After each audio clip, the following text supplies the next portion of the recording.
in honor of the national colors. Thank you, Your Excellency.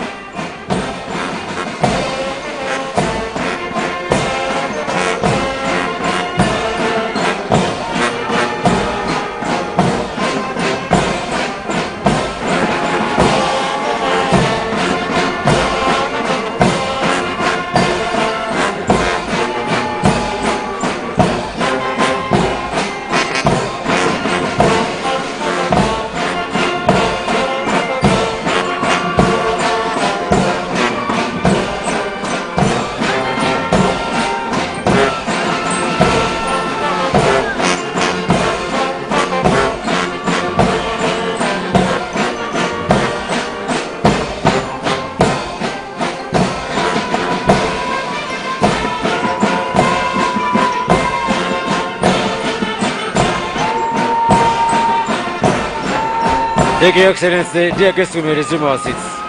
Thank you.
Your Excellency and distinguished guests,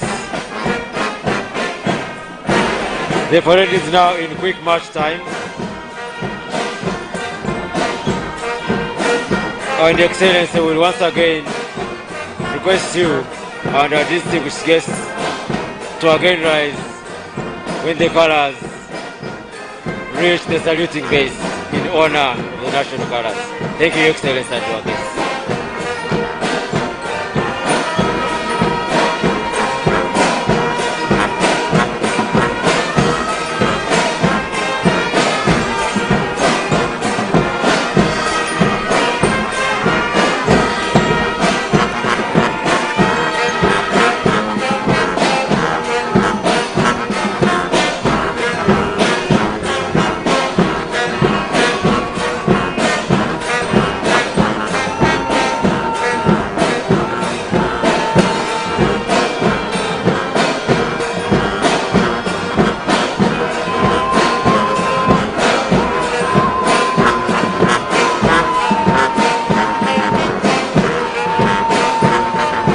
We request to resume our seats, Your Excellency, and the distinguished guests.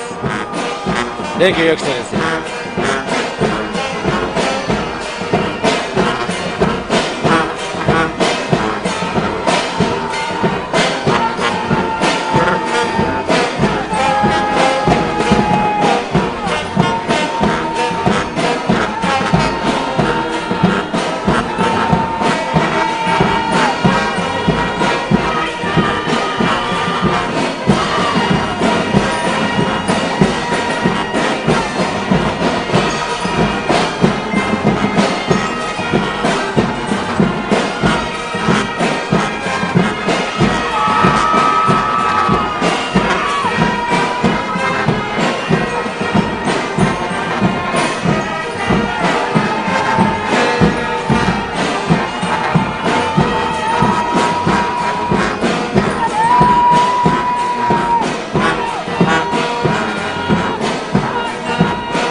Your Excellency and distinguished invited guests, after that, the parade will now march in review order. And at that point, Your Excellency, we shall be requested to rise for the national anthem will be sung once again. Thank you, Your Excellency.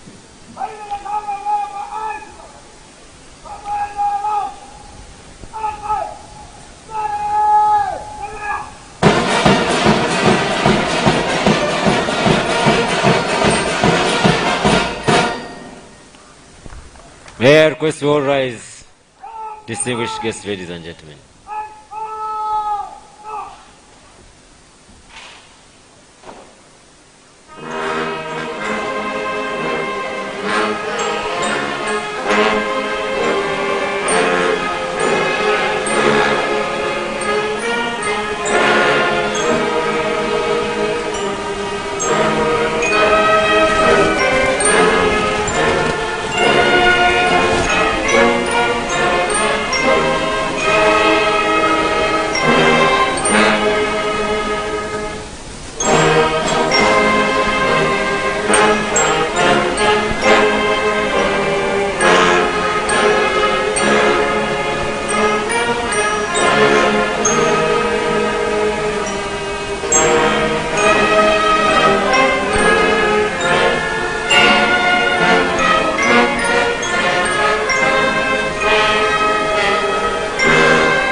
Your Excellency,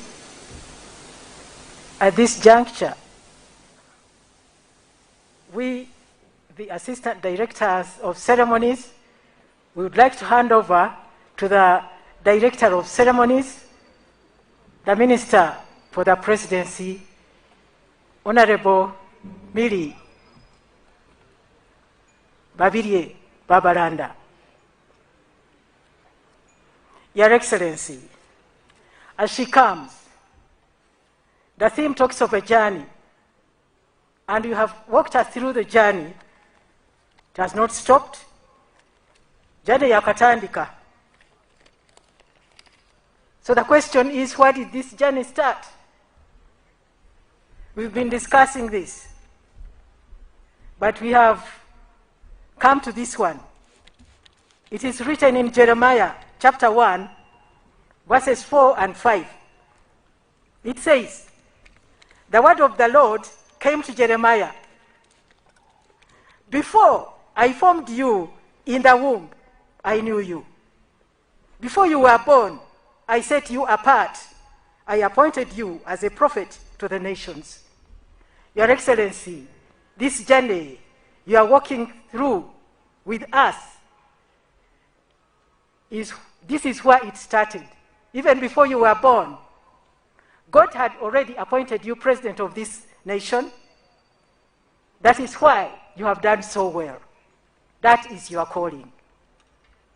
So it did not start in 1981, it did not start in 1986, but earlier on, before you were born, you were called to this service as president of this nation. That is why you have guided us so well. You have the anointing for it.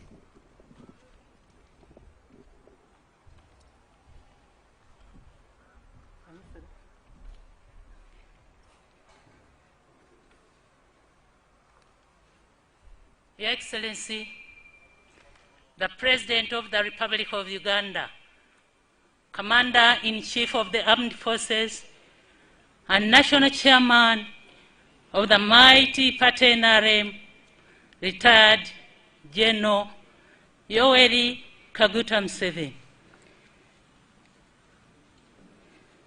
Her Excellency, the Vice President of the Republic of Uganda, retired Major Jessica Rose Pale Halupo. His Lordship, the Chief Justice, Alfonso Winyidolo, the Right Honorable Deputy Speaker of Parliament, Anita Anetamo, His Lordship, the Deputy Chief Justice, Richard Butera,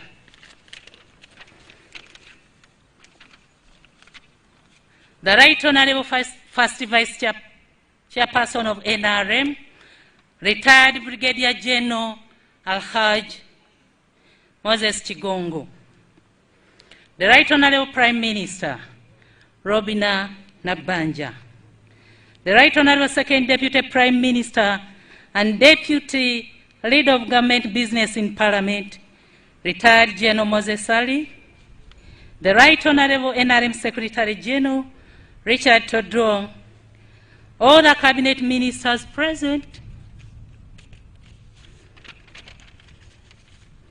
all the Ministers of State present, visiting delegation from the Democratic Republic of Congo, led by Honorable Dr. Gilbert Kabanda, Hurenga,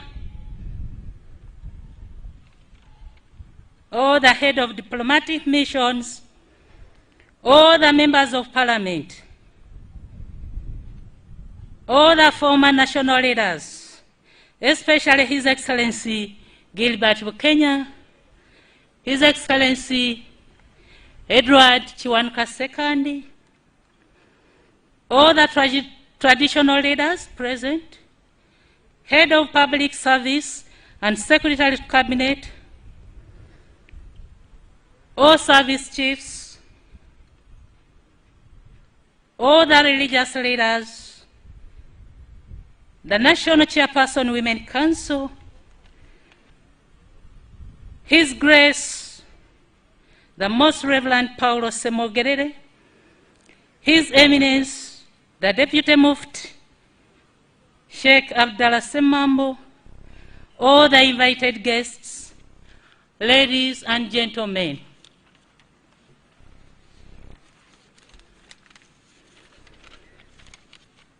Your Excellency, you are also joined by a visiting delegation from DRC. Honorable Dr. Gilbert Kabanda Hurenga, Minister of Defense. Your Excellency, I request this delegation to stand for your recognition. General Mbalam Sense Celestine, CDF. Major General Bombel Lohora Camille. Brigadier General Kasong Maloba Robert. Brigadier General John Kinyawuma Kamakinde, Brigadier General Mpenzo Mbale Bruno, Colonel Mananga Makaya Cyprian, Colonel Emedi Mauricio Albert, Mr. Lapute Kangalie Elvis, Warrant Officer 1 Kaeja Naurunga Jane.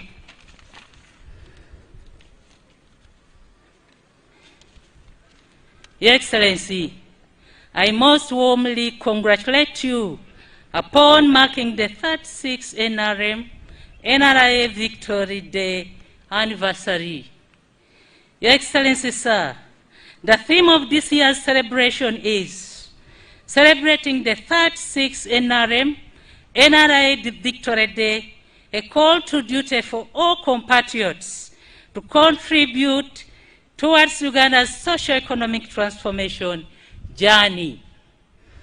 This theme reminds all the compatriots of their duty in nation building and to reflect on the journey of 36 years of sacrifices and commitment to transforming this country. Today, Ugandans are coming together to reflect on events 36 years ago on January 26, 1986, when the determined and brave NRA fighters, under your able leadership, captured Kampala, and upon that, restored and entrenched peace and stability in our country. We therefore, on this day, take the opportunity to celebrate the sacrifices and extraordinary efforts of our countrymen, countrywomen who have worked so hard to reverse the state of economic decline, social unrest, disrespect of security of person and property, among other challenges which had befallen Uganda at that time.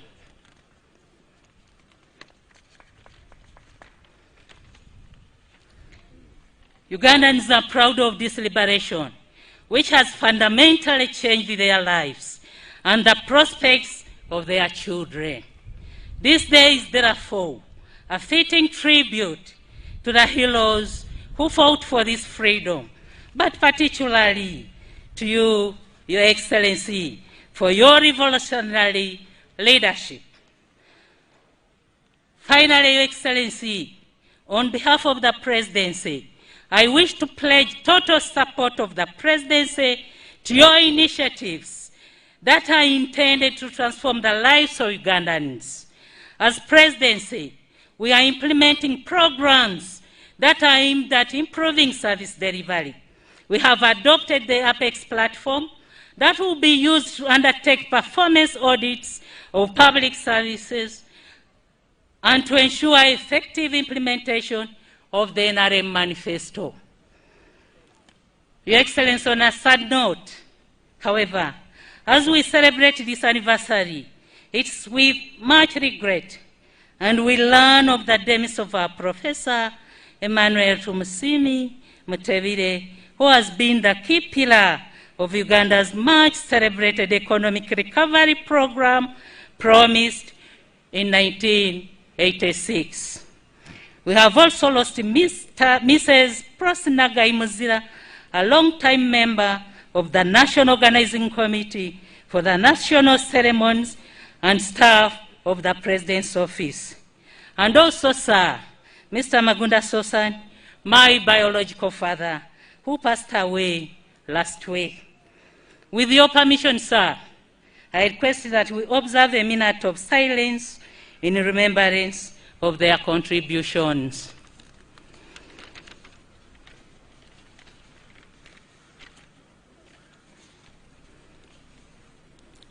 May their souls rest in eternal peace.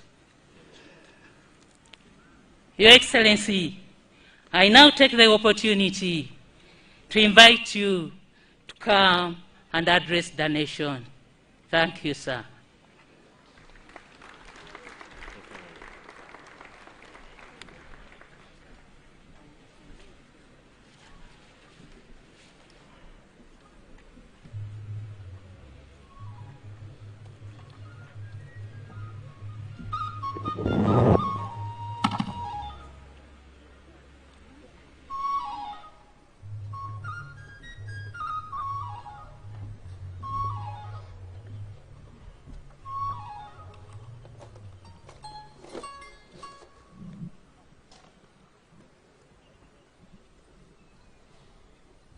Her Excellency the Vice President,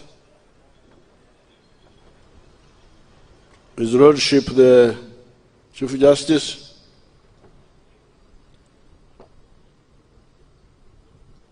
the Right Honourable Deputy Speaker of Parliament, Right Honourable Prime Minister,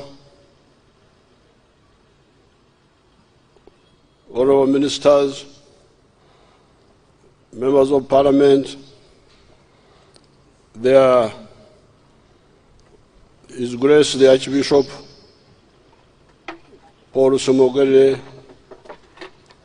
we congratulate you on your nomination and installation.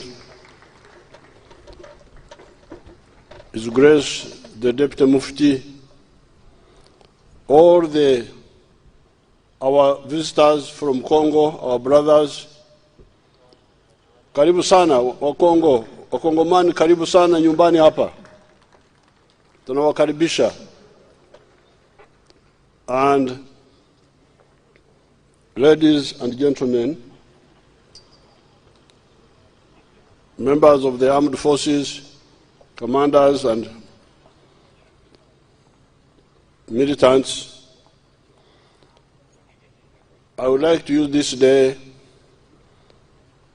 of the 36th year since NRM came into government to congratulate all the members of the NRM and all the Ugandans on this day. Congratulations.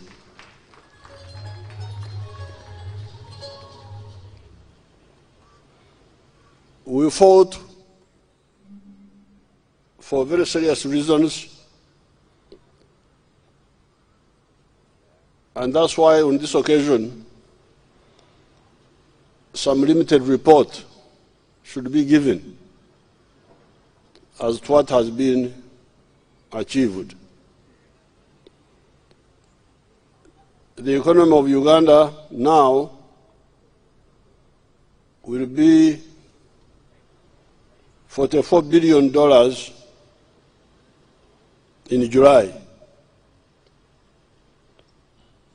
When we started, it was only $1.5 billion. This means that the economy has grown 29 times since that time in size.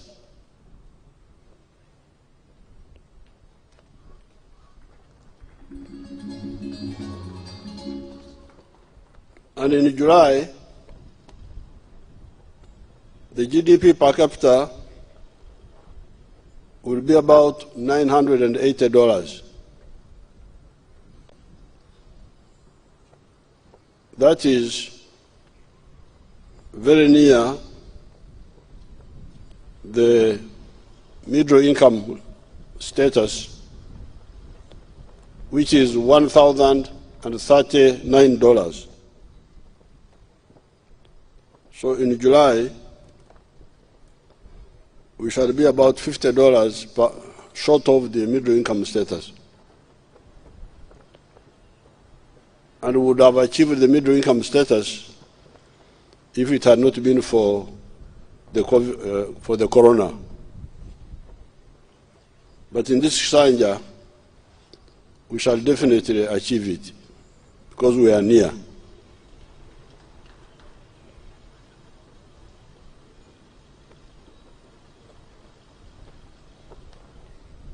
This one, we have been developing in spite of the increase in the population. Because in 1986, population was only about 14 million. It is now 44.2 million.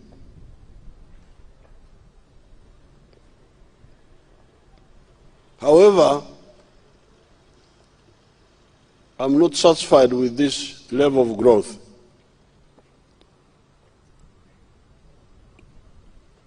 It is high time to rapidly develop to high middle income status, not just low middle income status.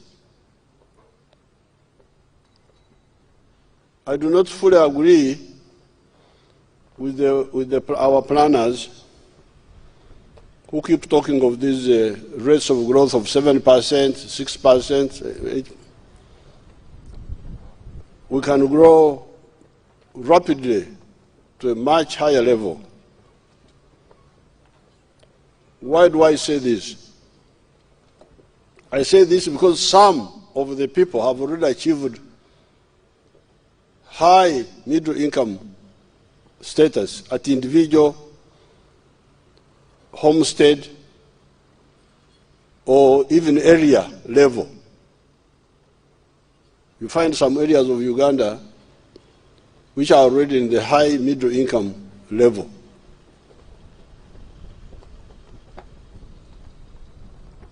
I will for instance, take the example of the group near Fort Portal in the Rwengaju parish, led by Mr. Nyakana. Nyakana and the group are now earning 240 million shillings per year from just, I think, 2 acres or 1 acre. 240 million shillings a year. Now, that if you put it in dollars, that's about $66,000. If you assume that a family has 5 members, then the per capita is $13,000 per person in those families. Now, if all of us were to wake up and follow what we have been telling you, just using agriculture alone, not taking into account the other sectors, because here I'm talking about just agriculture, our economy will not be 40-something billion dollars. It will be $586 billion.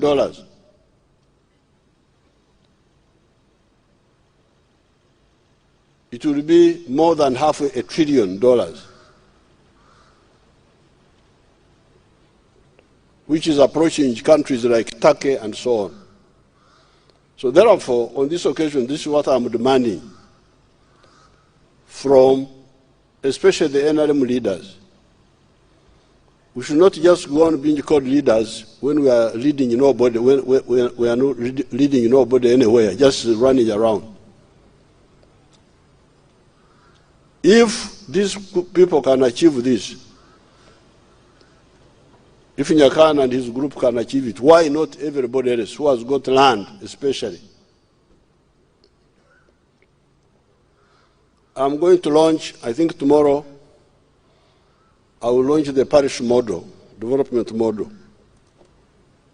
This is what I will demand from all those involved. We cannot go on talking of this minimalist approach.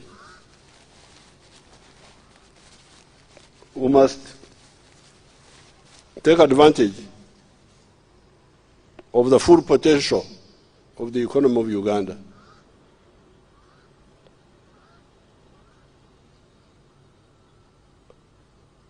And in order to do this, I need to remind you of the way forward, the way we have been advising you for years now.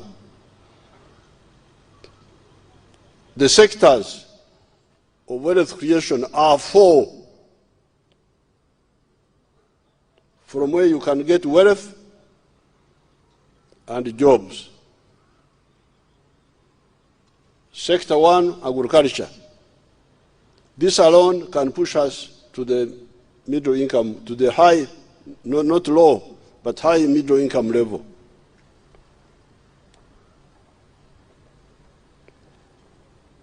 And in agriculture here,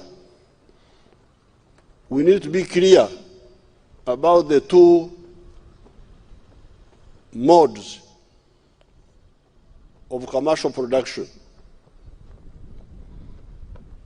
One mode, intensive agriculture, where you use a small area to get high returns. In 2018, when I made a countrywide tour, I gave you a detailed guidance on this. It is written in a booklet entitled 4 sectors, 7 areas, 7 activities. Number 1, an acre of coffee, high colonial coffee. Number 2, an acre of fruits, selected fruits, which you know. Acre 3, dairy farming, pasture for dairy, for zero grazing. Acre 4, for food crop for the family, whatever you want to grow, cassava, whatever. In the backyard, poultry for eggs, pigs, and those who are near the wetlands, fish farming. I've told our people to look at other activities like vegetables, because I have not done the calculation there myself. But these are the ones we recommend for the people who have got 4 acres or less. Now, for the people with more land, more flexibility, because these 7 are not the only things we need in Uganda. We need cotton for our textile factories. We need tobacco, those who want to destroy their lungs. We must arrange for them also, so that they destroy their lungs using at least our local tobacco. Maize. We need maize. Maize is very important for very many other things. Sugar cane, avocado, tea. These are crops from which you cannot get enough money if you grow them in a small area. The country needs them, so they must be grown. But they must be grown by somebody who has got more land than the 4 acres. So here, we are talking of extensive agriculture. Therefore, please, intensive agriculture, we cannot go on beating about the bush. Just empty talk.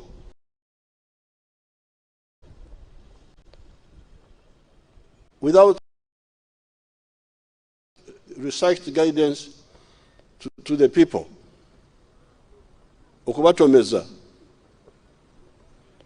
Make the people make mistakes because you don't give them enough guidance, because you have not done any research. You are just running up and down without any research. So that is sector 1. And that's where we can push the country to high middle income country just using agriculture alone. But agriculture alone cannot sustainably move if you don't add industry. Industry to add value, to process the fruits, process the cotton, process the milk, or process the tea, process the coffee, all those need to be processed. So that is sector two. Then services, tourism, hospitality. I was watching on TV, our grandchildren are now really drinking, that we have opened, they are just drinking like mad. So the drunkards are very happy now.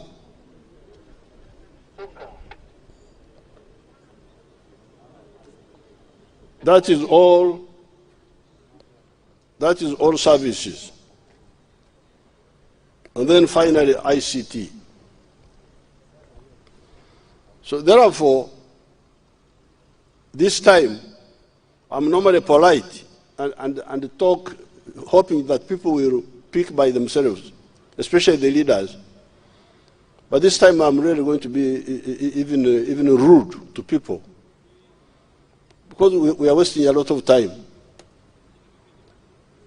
We want Uganda to be a high, not just a low-level middle-income country, which we shall achieve for sure in 1 or 2 years. But to be high middle-income economy. We are already moving, because not only are we moving in agriculture, of course now we have a lot of products already. We have a lot of surplus of milk, surplus of maize, surplus of bananas, sugar, and so on. These are already in surplus. But we need more, and we shall be able to market them either within Uganda or in the region or internationally. Some people are talking of surplus maize. What shall we do with the maize?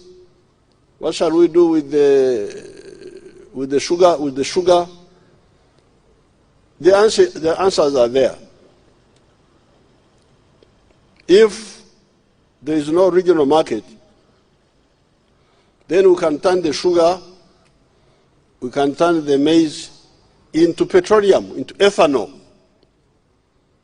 And the law is being worked on to force petrol companies to mix their petrol products with 20 or 25% of ethanol produced from our surplus maize or surplus sugar. So that issue of too much sugar, will be sorted out. If the regional people don't buy the sugar, we shall turn it into ethanol. Our cars will use it, and we shall knock out a big amount on the import bill.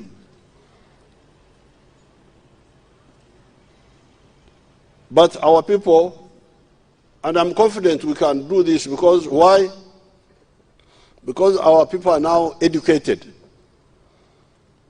The literacy rate is now 77%. Many of the children in the villages are literate. But we have also got high-level scientists. So we are going into new areas of the economy, like the vehicle industry, the automotive industry. We are making our own buses now, our own cars, the electric car, making our own pickups, assembling all sorts of things here. The pathogenic economy, the one of vaccines and medicines, pharmaceuticals, all those our people are very active and moving there. And in the other agro-processing industries, we are going to, apart from processing food, fibers like cotton, we are going to add forest products so that we produce our own paper instead of importing paper from bamboo, for instance, or trees, processing minerals, etc. So therefore, the journey forward is going to be serious, intense, but also profitable. Now, in the services sector, now that the corona has gone down, the economy has been opened now, the tourists will be able to come. The entertainment, I saw them last night, they were really entertaining themselves. The hospitality industry, and so on. So therefore, this is the time now to go to another level. Don't continue talking about small things. Let's go to high, middle income level. Target an economy of $500 billion, not just a few billions, no. That's not enough. And I'm sure we can achieve it. Fortunately, we have negotiated with our brothers in Africa. There is the African continental market,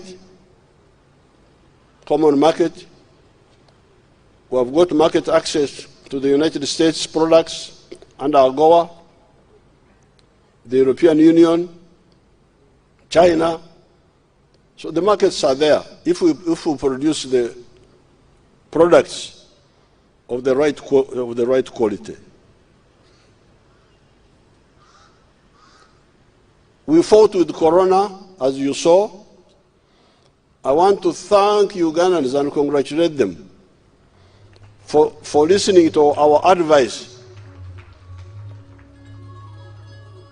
to observe very strict restrictions for 2 years now. Congratulations. Abana-Uganda nalimba manyi nti tewali kisobola kubalema kubanga nalimba kulembeddeko mu lutalo olw'emmundu kye twabawabulanga mwakikolanga naku luno mukikoze. Mwebale nnyo Abana-Uganda, mwebale.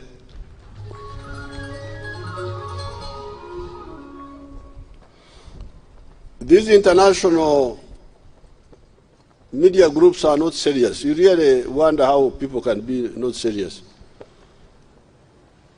First of all, everybody was amazed about how Uganda observed serious lockdown for 2 years.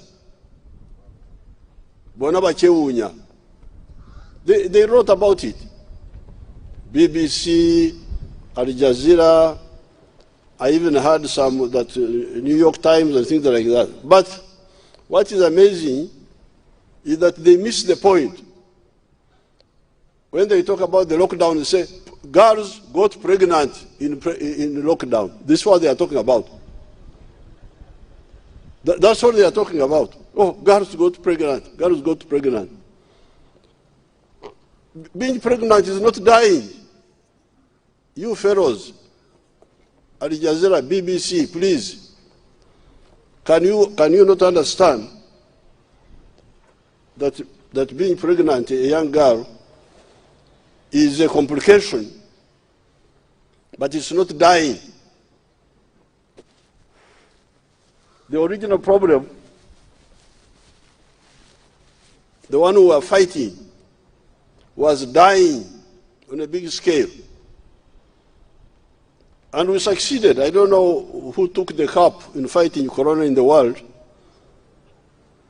but I think Uganda fared among the topmost.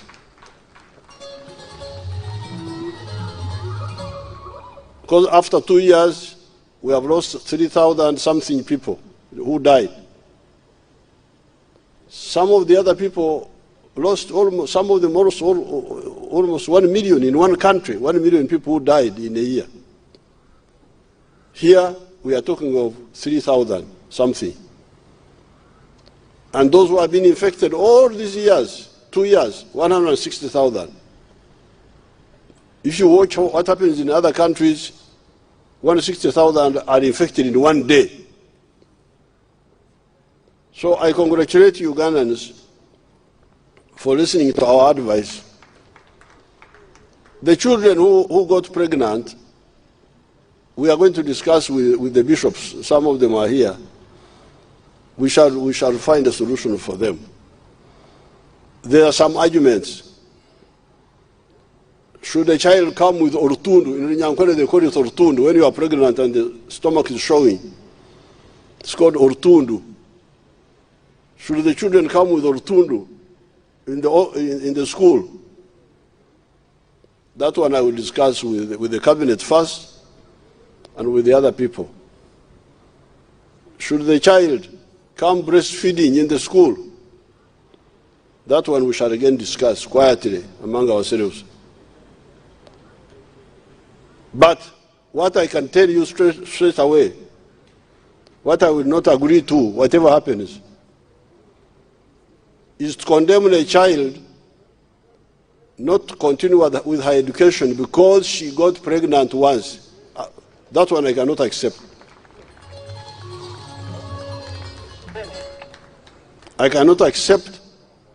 It is neither logical nor certainly religious. Because if the child had a problem or made a mistake, you cannot condemn her for all her life. So the rest, that one is the minimum. But I hear the religious leaders seem to be agreed on that. The only issue is about these other two, the breastfeeding and the rutundu, coming with the rutundu there in the classroom. I don't want to give my views on that because I want to hear the views of all the others, but I have some views also. But for the going back to school, the children will go back to school, to the government schools.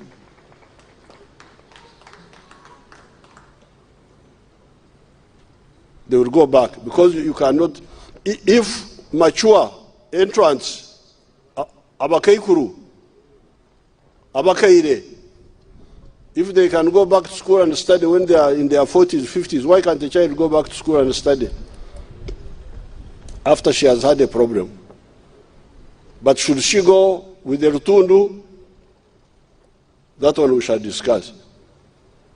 Should she go breastfeeding? That one we shall discuss. But anyway, what was amazing for Al Jazeera and BBC was that in the lockdown, the only thing they were talking about were children who got pregnant. Bambi, these countries are really in trouble. They have got so much poor leadership. You pity them. What sort of people are these? People are dying and we're just talking about only this one. And they don't bring out that Uganda, because of the lockdown, they succeeded in minimizing the death. They don't talk about. They only talk about children who got pregnant. So I congratulate Ugandans. Thank you so much for passing the test. This was the test. This was the test, and we passed it reasonably well. Now, finally, as you can see, I'm glad that our brothers from Congo are here, from DRC.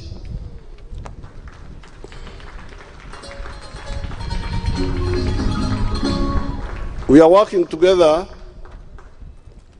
to stop that little problem of ADF. ADF is nothing. We shall defeat them. We defeated them here. They were from here. We defeated them. the NRA coin were here, we defeated them. So they go to kill our brothers and sisters in Congo. They once in a while they come and plant bombs here and kill some sheikhs. That one so I want to thank His Excellency President Tshisekedi for having allowed us to work with our brothers to finish that little problem. These children, these young children who had joined the ADF, they had got spoiled. 20 years killing people, looting people's things. You can imagine in Congo, that part of Congo, people there are very hardworking. They grow cocoa. They grow cocoa, among other things. So what was happening all these years is that when the cocoa would be ripe, the ADF would come and chase people and harvest the cocoa and sell it and get money. And they had business agents in the towns there, Beni, Goma, even here in Uganda, they had business agents who were selling the stolen coffee for them to get money, to live a good life, to send to their families, but also to buy materials to make bombs and so on. And also minerals, digging minerals and selling them. So we are working with the Congo government. It is easier to defeat these groups. It's not all that big problem. We have a long experience in doing it, and we shall defeat them. But you can see the problem which is happening now in more parts of Africa. The problem in West Africa started with the attack on Libya by the people. You remember I talked of some people on the inauguration here. I talked about some people who couldn't listen to Africa. They attacked Libya, and all the terrorist groups which were in Libya now spread out. In the whole of what they call the Sahel, Mali, Niger, Burkina Faso. Now, I would like to really invite the African people, leaders, to sit down and we exchange views on how to build strength in Africa. We have some experience here. We can share it with others. Otherwise, what's happening now is going to take us back, because the civilian leaders failed to build strength, to build, for instance, strong armies.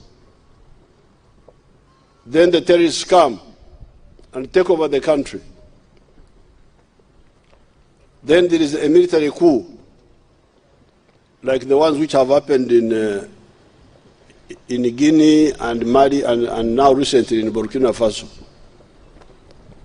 Now, those soldiers are not accountable to anybody. Nobody elects them. So how can they do a better job? You remember what was happening here in the 1960s with Idi Amin and so on, wasting time. We wasted a lot of time. Idi Amin wasted our 8 years. All the things, many of the things we were planning, had to be abandoned. For instance, you remember by 1971, we had the East African Community, and it was moving well with Mzee Obote, Mzee Kenyatta, Mzee Kaunda.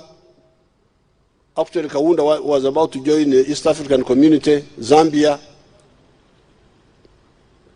Even Somalia had applied. Now Idi Amin comes in. the community breaks up completely. So after 16 years of now having sorted out all that problem, that's when we come and bring back the community and so on and so forth. Now, DRC has now come in. We are beginning, but we would have been very far if Idi Amin had not wasted our time. But all these issues are easy to, can be dealt with. I don't want to say easy because I don't know why people. But here we have built some strength for sure. We have 6,000 soldiers in Somalia. They have done some limited work there because of the people we work with. We work with people who don't want to go far. They want to half cultivate the garden. They don't want the whole garden to be cultivated. They leave Urumbugu there. Why don't you uproot all this Urumbugu? Okay. Ati tunakola ki? Tubereyo Mogadishu tulima Urumbugu oli awo mu town. Katuli Urumbugu oli eri munda oluleke katusigareyo. So we are there, but we were able at least to deal with the towns in Mogadishu. And when His Excellency Tshisekedi allowed us, we were able to move. And we are going to move now. What we did was first phase, we call it first phase. They really got punishment to those criminals. Tebawulira ngoko muriro ngogo gutwaba sumurira.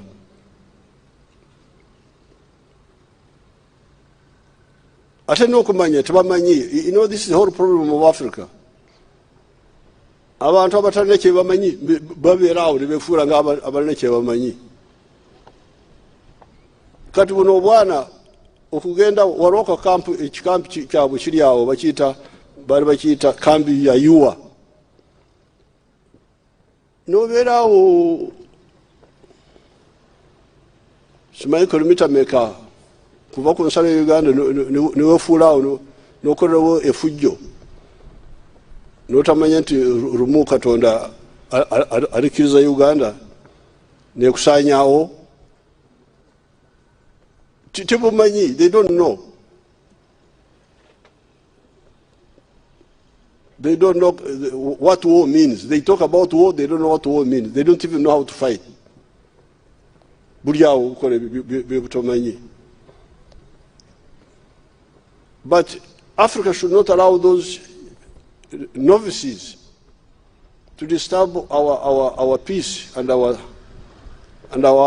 agenda.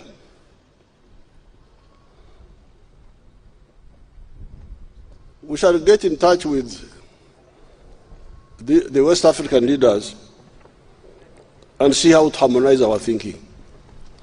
So, with these few words, again I congratulate the Ugandans, the NRM people,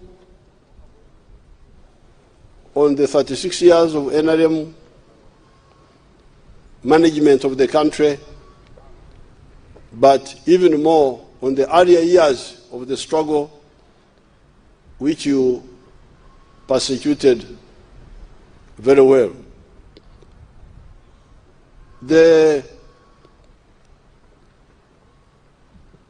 Some of the correspondents in Uganda are beginning to be serious. I was reading some articles in Monitor. Monitor never nangi taliso kuandika ebirimu amagezi.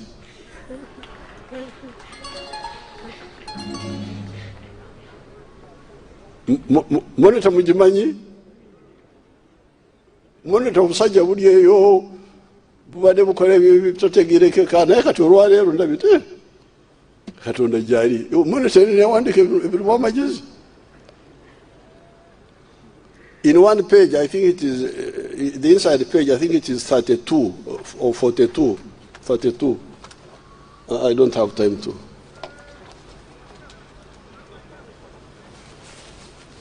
They were writing, you should go and read it. But I found it interesting. There's a boy called Faustin Mugabe. Mugabe yani. Awandika bulijjo. Now, he was writing in that supplement there inside the recovery of the industry in Uganda. And he was talking about soap. Maybe I can see it. Let me see what I can see. Boraba monitor ne wandise kiruma amagezi omanya nti Katonda n'ateera okujja.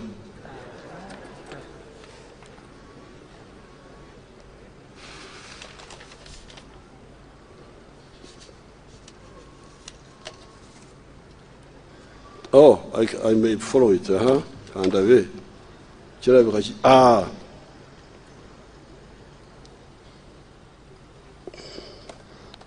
On a page, on the supplements,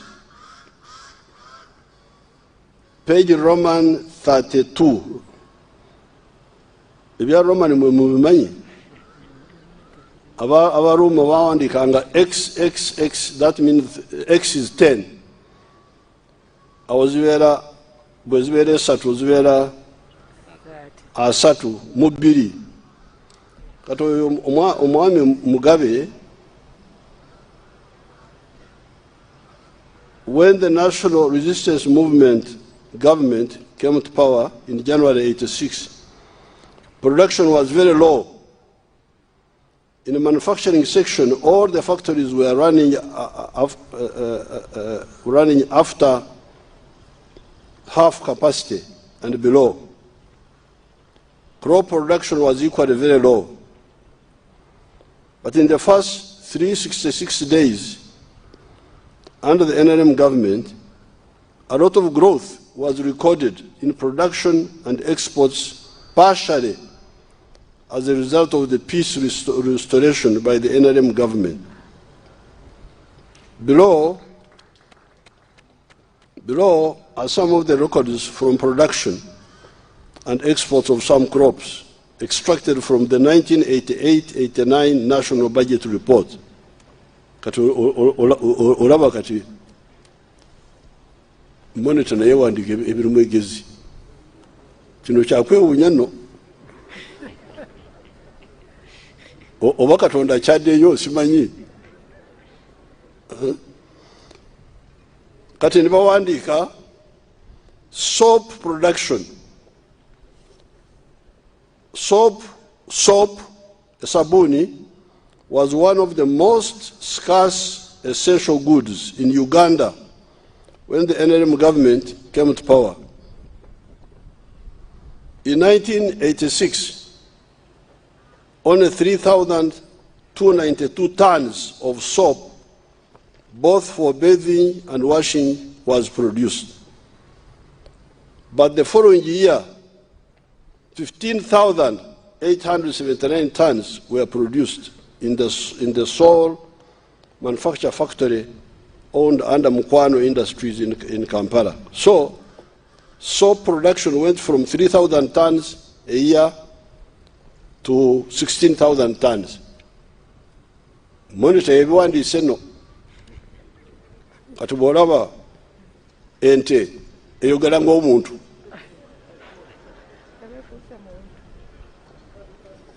Omanye nti Katonda azze.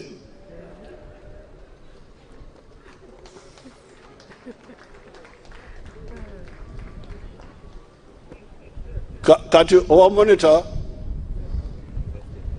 bw'avudde ku sabbuuni n'agenda ku batamiivu. Before 1986 and shortly thereafter, beer and soft drinks were often smuggled into the country from neighboring Kenya. Beer and soda beer and sodas were smuggled into Uganda because production in the factories was far less than the capacity production because of poor factory equipment, which often broke down and lacked spare parts, or because of poor management of the company.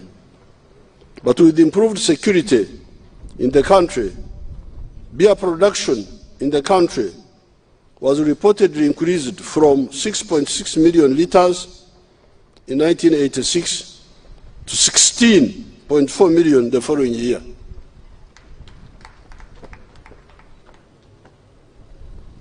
Oyo ye monitor awandiise bino naye abiwandiise abijja mu mpapula za gavumenti eza budget ez'obudde obwo. N'olwekyo we have moved very well, but we need to move much more aggressively. We cannot be content with remaining where we are. With these few words, I congratulate you and I wish you good luck.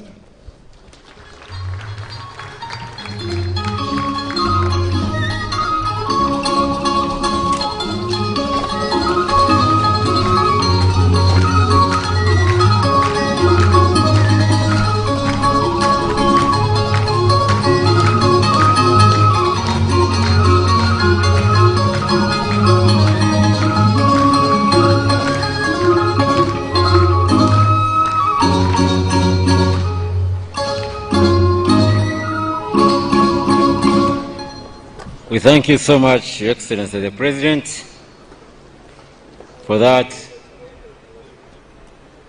address to the nation and those important words of encouragement, hope for peace, security, and socio-economic transformation of the country. At this juncture, Your Excellency, I request you permit us invite the Master of Ceremonies of the Chancery to request you to award honors to different categories of personalities as will be presented by the Master of Ceremonies of the Chancery. Major General George Igumba, sir, Chief of Personnel and Administration of the EPDF, and Master of Ceremonies of the Chancery. You're welcome, sir.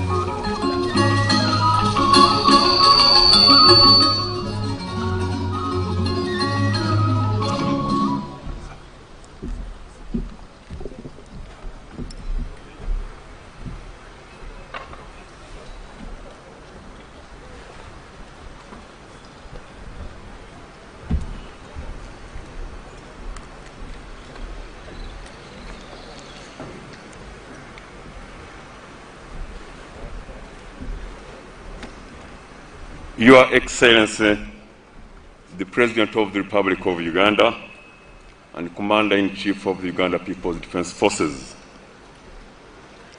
Her Excellency the Vice President, His Lordship the Chief Justice,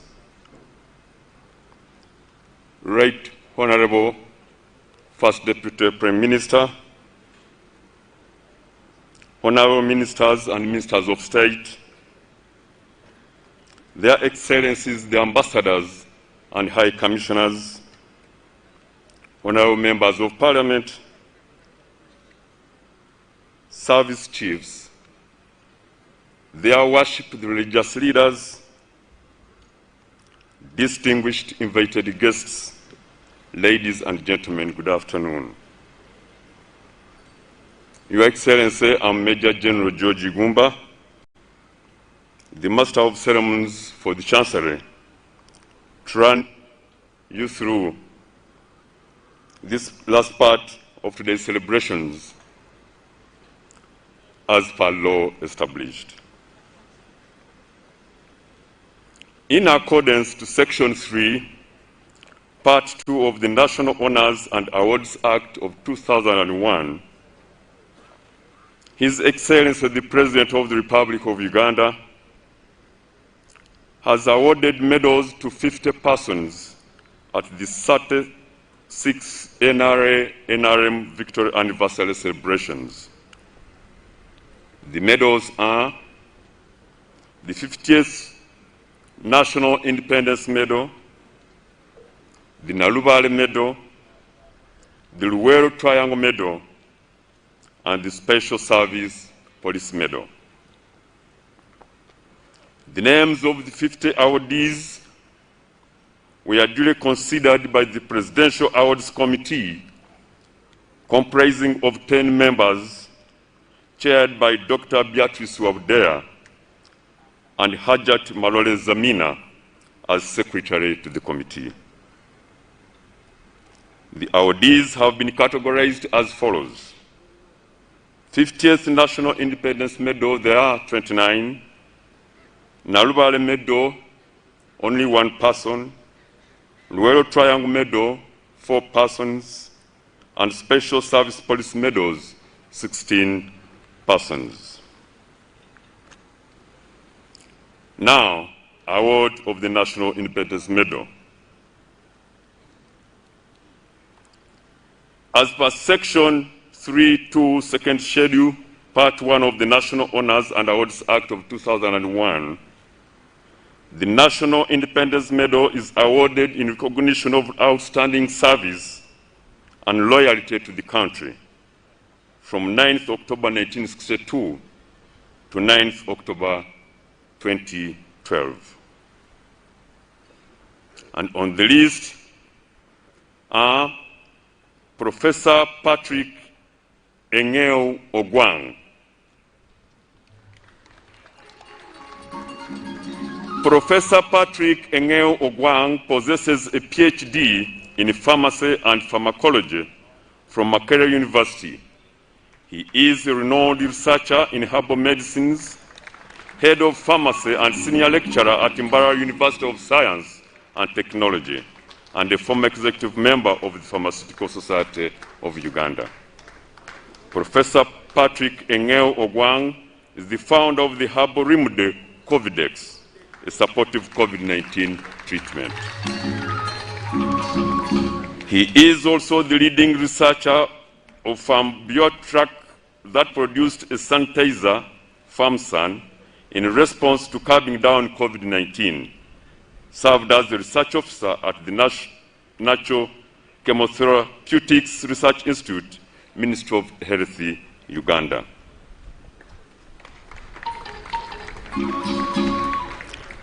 Next on the list is Dr. Joseph Brown Chigula Mugambe. Dr. Mugambe is a specialist radiologist and worked at Mulago Referral Hospital, Department of Radiology, from 1984 to 1985. He started the radiotherapy in Mulago that has saved lives of cancer patients. He is a director, X-Ray Care and Ultrasound Center Limited, and a member of the Atomic Energy Council from 2009 to date. He is the chairman, board of directors, Cancer Platform, Uganda Limited, Kampala. He was a senior consultant, radiation oncologist, and head, Department of Radiotherapy, Mulago National Referral and Teaching Hospital from 2004 to 2014, where he transformed the department to the use of radiology. Next is Professor Musoke Philippa. Professor Philippa Musoke has pediatric specialty training and child health in the School of Medicine at Makerere University College of Health Sciences. In addition, she is the site principal investigator for the Makerere University Johns Hopkins University Clinical Research Site in Kampala, Uganda. Professor Musoke is board certified in pediatric infectious diseases and has been conducting clinical trials in perinatal HIV prevention and childhood tuberculosis since 1995, and implementing studies, programs for pediatric antiretroviral therapy in resource-limited settings. Next is Dr. Joseph Epidor.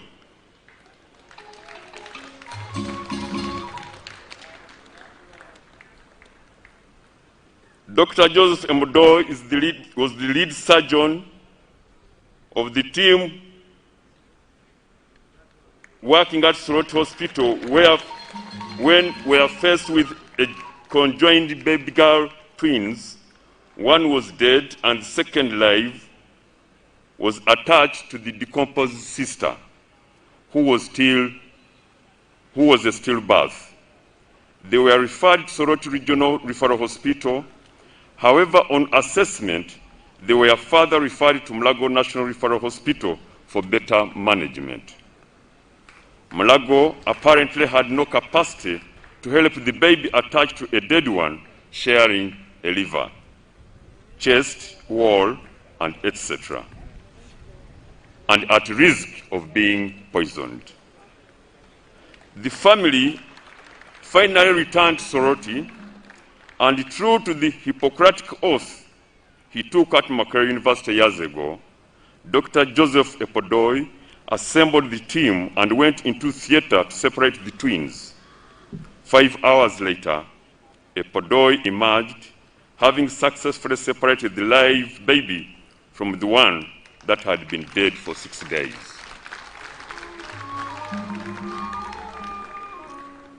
Dr. Joseph Epidor's team, other members, are Dr. Namugenyi Josephine, medical officer, Dr. Reverend Sister Ajiko, Mary Margaret, consultant surgeon, Dr. Ntege Joan, a medical officer, Dr. Ochen Innocent, an intern doctor, Dr. Nakawesa Amina, intern doctor, Dr. Alarokel Florence, senior consultant, pediatrician, Dr. Nakuburua Claire, medical officer, Mr. Kim Jackson Moding, senior anesthetist officer, Mr. John Guma Ambaga, senior anesthetist officer, Mrs. Zenaida Chitui, anesthetic officer, Sister Chivetenga Medrin, recovery nurse, Sister Alekat Sarah, recovery nurse, Sister Ajulong Jennifer, instrument nurse, Mr. Ebualu Daniel, theater nurse, and last but not least, Sister Ajok Margaret, a recovery nurse. Next on the list, Your Excellency, is Professor Monica Chibita. Professor Monica Chibita is a senior lecturer at Uganda Christian University, Mukono, who has encouraged and supported many women to achieve their goals and aspirations. She is a counselor who has helped the girl child to excel. She was appointed head of Department of Mass Communication at Uganda Christian University. She nurtured the department into the Faculty of Journalism, Media and Communication, and by March 2019, the faculty started offering a Bachelor of Journalism and Communication degree, a Master of Arts in Journalism and Media Studies degree, and Master of Arts in Strategic Communication. In May 2019, Uganda Christian University promoted Dr. Monica Balia Chibita to the rank of full professor in recognition of her body of work. As of May 2020, the United Kingdom Top Journalism Board appointed Professor Monica to be part of the board, becoming the second black woman to make it to the board. She is also the second professor of journalism in Uganda, after Professor Goretti Linda Nasanga of Makerere University. Dr. Chibita is the chairperson of the board of directors of the New Vision Printing and Publishing Company. Next is Dr. Catherine Nakalembe. She's a Ugandan scientist working with the National Aeronautics and Space Agency of the United States of America as the Africa Program Director in the National Aeronautics and Space Harvest Program. She is a food security laureate with a master's degree from Johns Hopkins University. She has a PhD in geographical science, and her research aimed to highlight the consequences of the drought on land use and on the lives of northeastern Ugandans, which was the first step in forming the basis for the remote sensing element of the disaster risk financing project, which has supported over 75,000 households in the region since its inception, saving the Uganda government resources that would otherwise go towards emergency assistance. Her remote sensing and machine learning technology has supported agriculture and food security across Africa. She has conducted research in remote sensing of drought, agriculture, and leading the integration of Earth observations in agricultural monitoring of smallholder agriculture and multiple countries.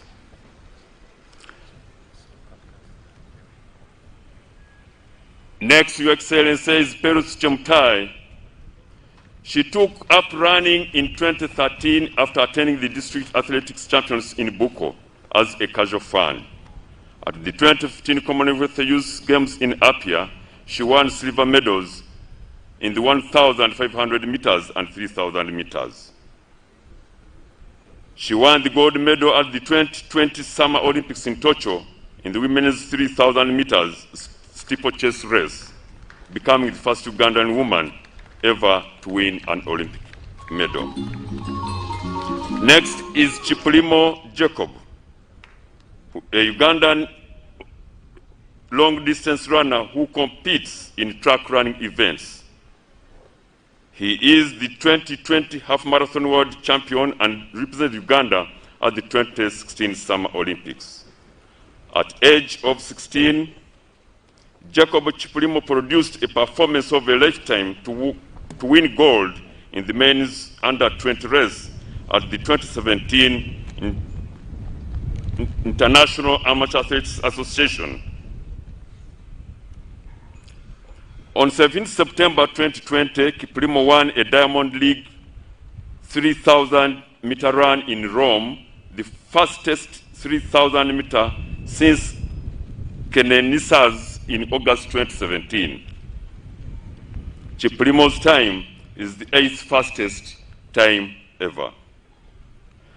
Next, Your Excellency, is Mr. Mawerere Charles. Mawerere Charles is a model cassava farmer who distributes free cassava stems to communities to fight hunger and ensure food security.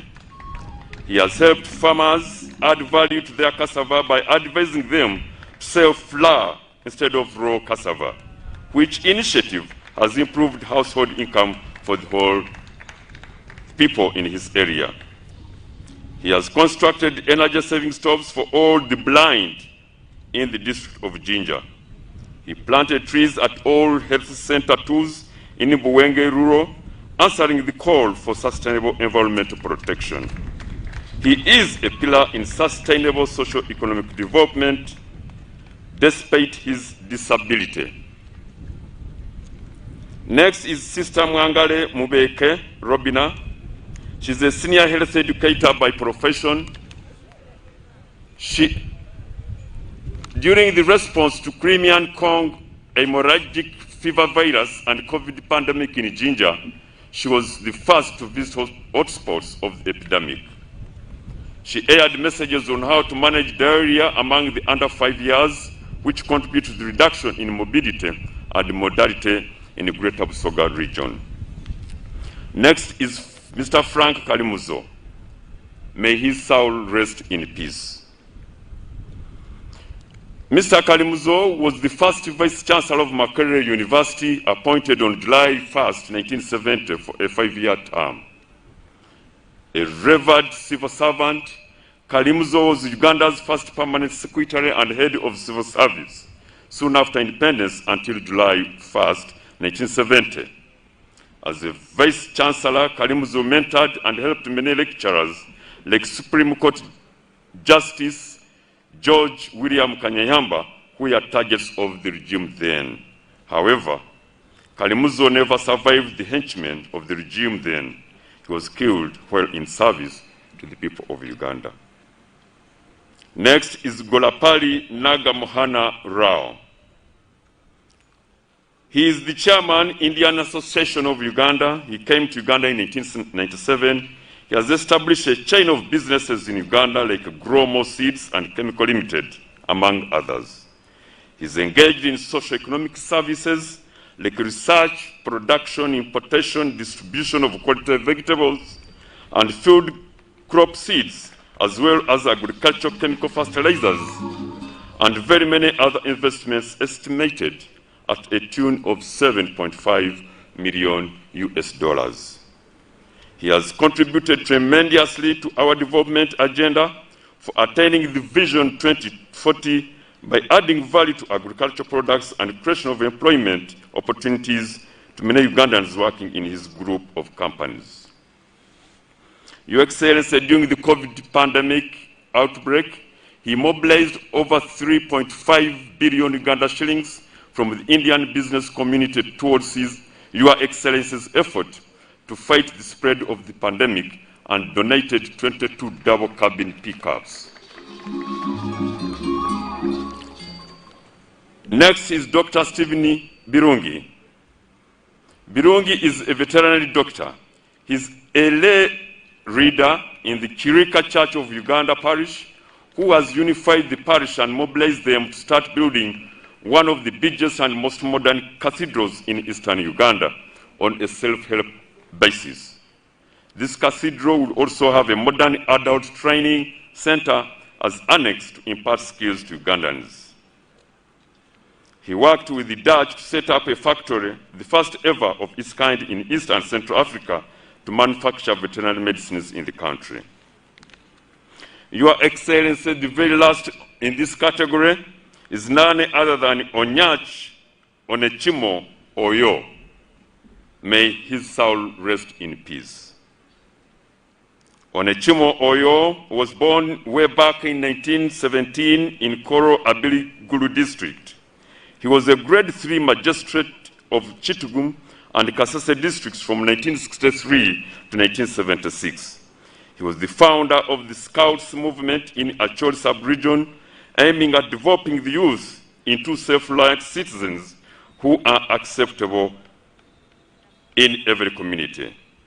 He promoted interreligious denomination unity among Muslims, Protestants, Catholics, and traditionalists in the year 1940.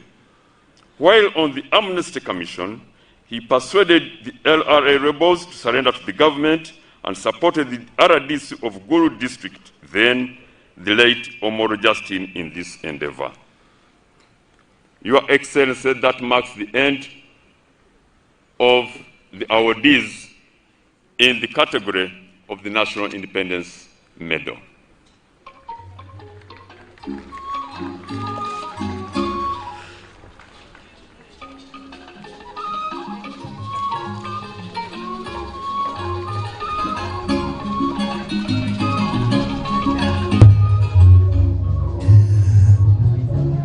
Well, a very good afternoon as we celebrate this year's NRM Day, the 26th of January 2022, and of course this being one of those celebrations. And on this particular day here, we've seen General Igumba do what his predecessors, General Eli Tumwina, used to do as the Master of Ceremonies of the Chancery before General Ivan Koreta, who was there. And now it is General Igumba doing that. To also just let you know that this is one of the very few times in the last about 2 or 3 years that we've seen the medals being awarded. The last time we saw such an event was still in 2020. The last event that the government organized and we saw awards being given out was on a Women's Day in Mbali, Maluku, on the 8th of March 2020 when we saw that. But to just also remind you, the medals, especially the Golden Jubilee medals, were first given out on the 27th anniversary of the National Resistance Movement, which was held in Nyakasanga, in Nyamwamba, in Kasese. That particular day, it wasn't celebrated on the 26th of January. There was a postponement to 30th January, and the government said it will do that event on that particular day, which happened in Kasese. Now, to just let you know, they've awarded 50 medalists today in 4 categories, but the very first awards that we saw in 2013, of course, which involved the Golden Jubilee medals, there were 3,500 medalists and 6 religious leaders who I remember very well, the Archbishop Mpalanyi now gone, Emmanuel Cardinal Wamala, Dr. Joseph Serada, Sheikh Rajab Kakoza was then Director of Sharia at the Uganda Muslim Supreme Council, and the Metropolitan John Rwanga of the Orthodox Church, who is also now gone, and Pastor Dr. John Kakembo, who was leader of the Seventh-day Adventist Union at that time, and those were the maiden recipients of the Golden Jubilee Awards. But of course, awards have been given out, and to also just remember Businge Amotu, who was the Chancellor for quite a long time, since 2008 until the time he died about 2 years ago. The Chancellor now is led by Hajat Malore Zamima, and this is now a new team, but of course the technical team in that department is still doing a very good job. Now, we have had 2 years of disruption, the entire year of 2020 and 2021, when such events were organized. They were organized scientifically, virtually, and there wasn't this liberty of giving out awards. So the awards ceremonies have actually excited so many people here, as you can see, and this hasn't been happening. Like I told you, the last time we saw this happening was in 2020 in Malukumbale on Women's Day, when we celebrated that. We also welcome now the new Master of Ceremonies of the Chancery, General Igomba, who takes over from General Ivan Koreta. Your Excellency, the next category, which has only one awardee, is the Nalubale Medal. Section 3.2, Second Schedule, Part 1.6 of the National Honors and Awards Act of 2001. The Nalubale Medal is awarded to all civilian activities who have activists who have contributed towards the political development of Uganda, either through armed struggles or civil disobedience, and otherwise, right from colonial times to date. And the awardee is none other than Haj Issa Mbago. Haj Issa Mbago was born on 15th January 1951. He is now aged 70 years. He supported the liberation struggle in the 1980s through giving some assistance in the form of food to the late Haj Sekindi Bugomola, who then took it to the camps. He was among those who helped soldiers who camped in Bigasa, Mukomansimbi, in directing them with the routes leading to Katonga during the struggle. He also helped in collecting the guns that were being kept by the citizens and took them back to the detachment center. Your Excellency, I present Haj Issa Mbago for the fourth opportunity.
Thank you, Your Excellency. Your Excellency, remaining only 2 categories.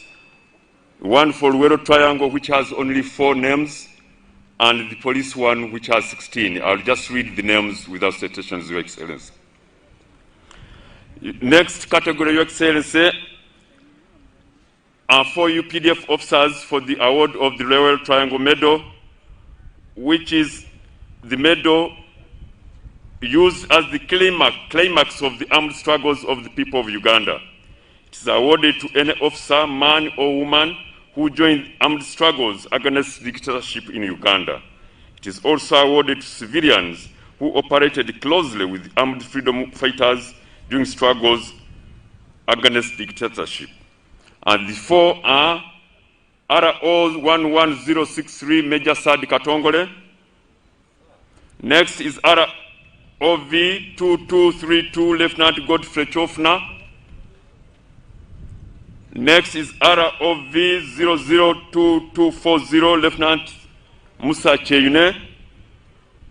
And the last in this category is RA 00303 Sergeant Nyakato Grace. May her soul rest in peace.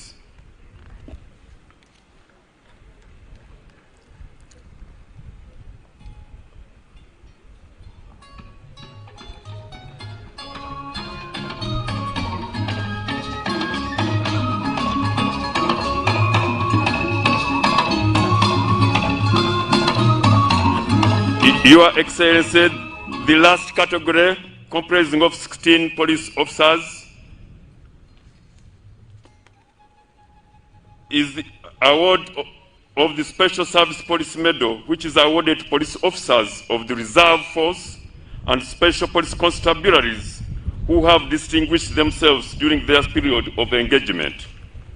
And on list, I have SPC Subuga Hannington, SPC Kahare Paul, SPC Matov Joseph, SPC Nyabsisi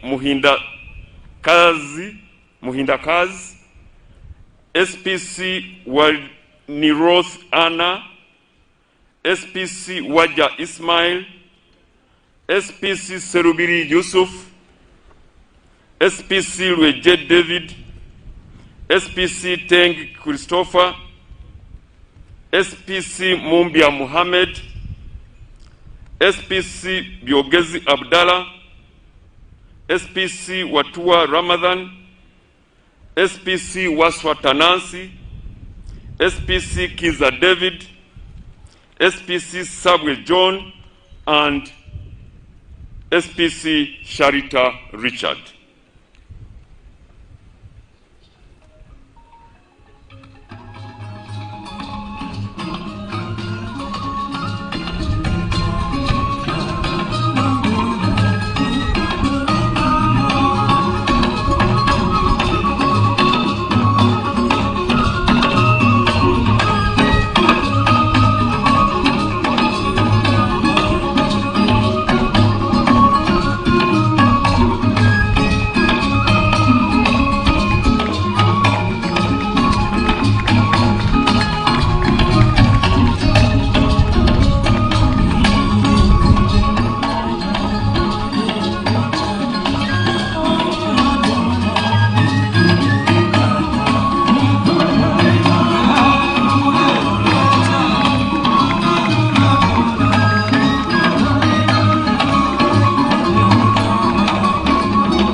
Your Excellency, that marks the end of my presentation.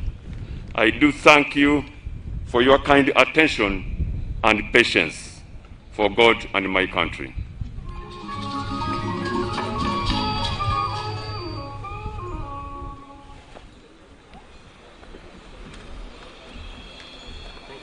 Your Excellency, we would like to request you to enjoy the cultural performance, at least 2 items by the crane performers. They're going to give us a presentation which shows actually the journey that Uganda has moved up to independence, then afterwards, now, this dispensation. The crane performers, Your Excellency.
Very many thanks, screen performers, for that beautiful entertainment.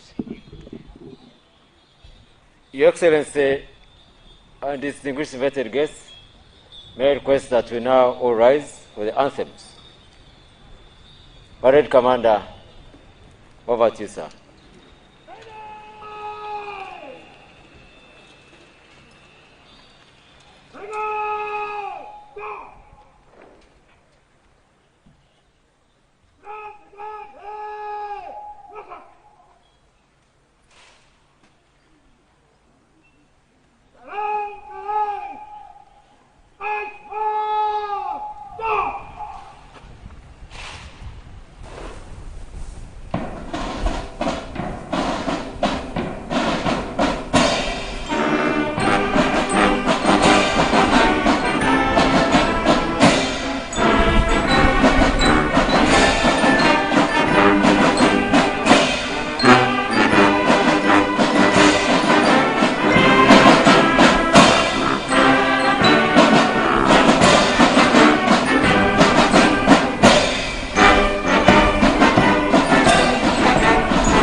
Mheshimiwa Rais, huo ndio mwisho wa gwaride.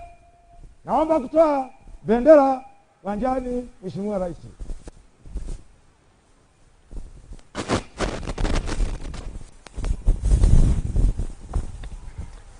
Distinguished guests, we may resume our seats, please. Thank you.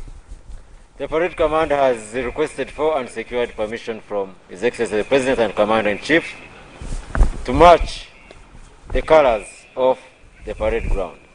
That's what will happen now.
Distinguished guests, that is the honor always awarded to the national colors.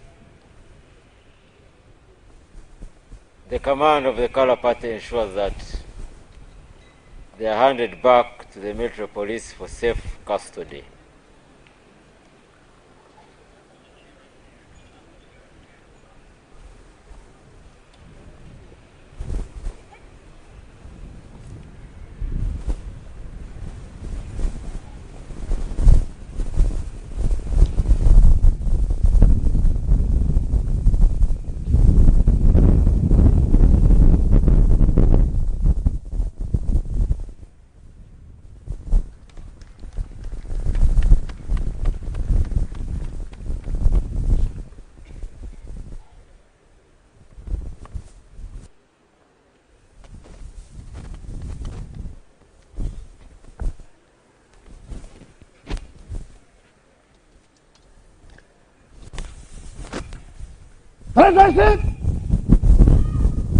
Kwa madaraka.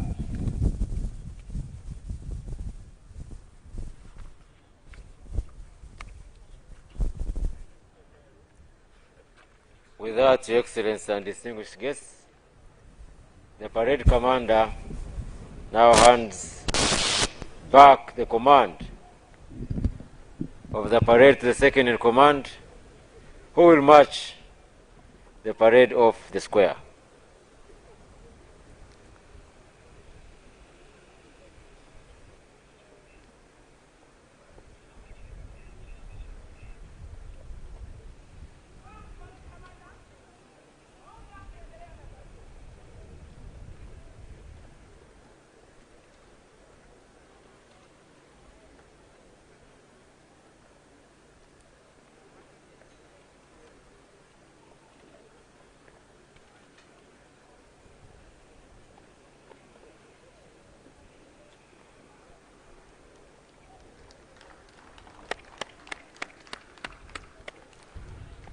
Thank you very much, Colonel Armstrong Gunduga.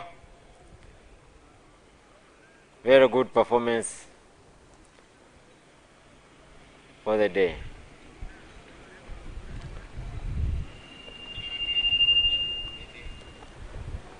Now, second in command, Lieutenant Colonel Betty Msuya will proceed with marching the parade off the square.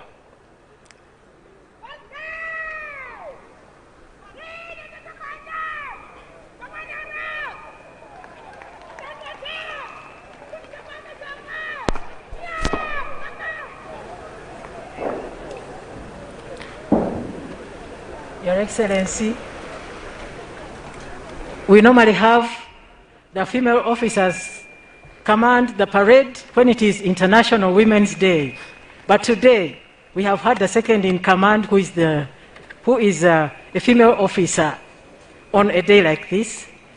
But Independence and other occasions like on this occasion, it is normally the male officers. But today, the second in command is a female officer. We thank you, Your Excellency, for granting us even that opportunity.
Your Excellency, then there will come a demonstration by the band depicting our love for our president.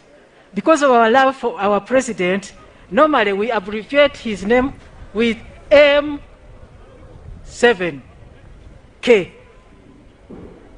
M7 Museveni and then K Kaguta. They are going to put up a performance which is going to bring up those letters. M will be done by UPDF, the UPDF band. Then 7 will be done by the police band. Then K by the prisons band. Please enjoy yourselves. Your Excellency, enjoy yourself.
Your Excellency and invited guests, as you can see, the APDF band has now formed letter M.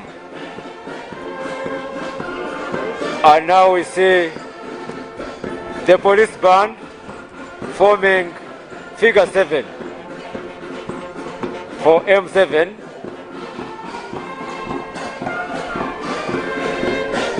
Then equally the Uganda Prison Service band will form letter K. Quite an interesting initiative.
Your Excellency, I would like to invite the Director of Ceremonies, the Minister for the Presidency, to come and conclude the function.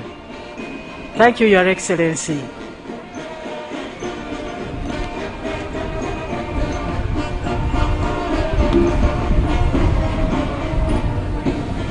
Your Excellency, at this juncture we shall say Ebenezer.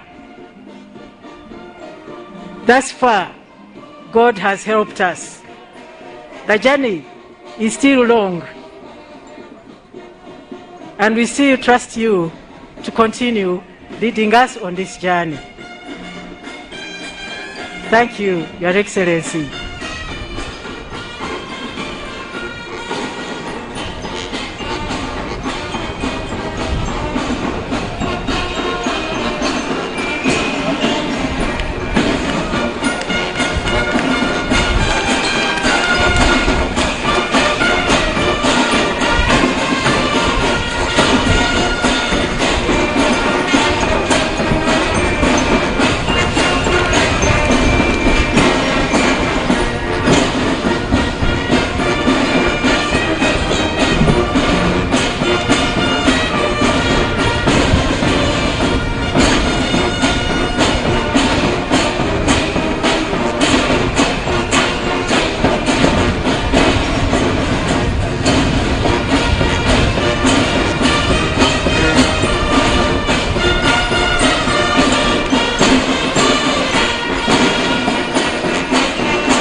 On behalf of the invited guests and all Ugandans, I take the honor to thank you for an elaborate and informative speech you have delivered to the people of Uganda. Sir, your message has been received by all Ugandans here and abroad through the live broadcast on radio, television, and social media, sir. Your Excellency, allow me to thank all the invited guests, the media, the team I've been working with, the Assistant Directors of Ceremonies, Madame Alice Mwangzi, and Lieutenant Colonel Kakurungu Ronald, the security, the first aid teams, the parade commanders, and the organizing committee for organizing such a very colorful ceremony. I now take this opportunity, sir, to officially announce the closure of the 36th Liberation Day celebrations celebrated here at Kololo Ceremonial Grounds on this 26th day of January 2022. I wish all of you a safe journey back to your destinations. His Excellency the President and Chief Guest will be the first to leave, and other guests will follow as per protocol. I thank you.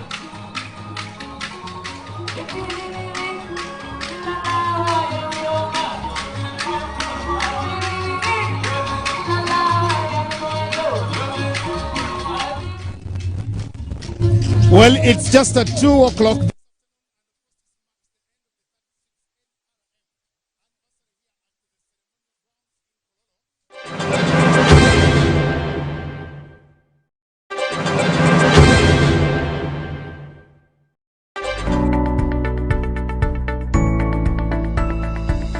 Inuni Baba TV.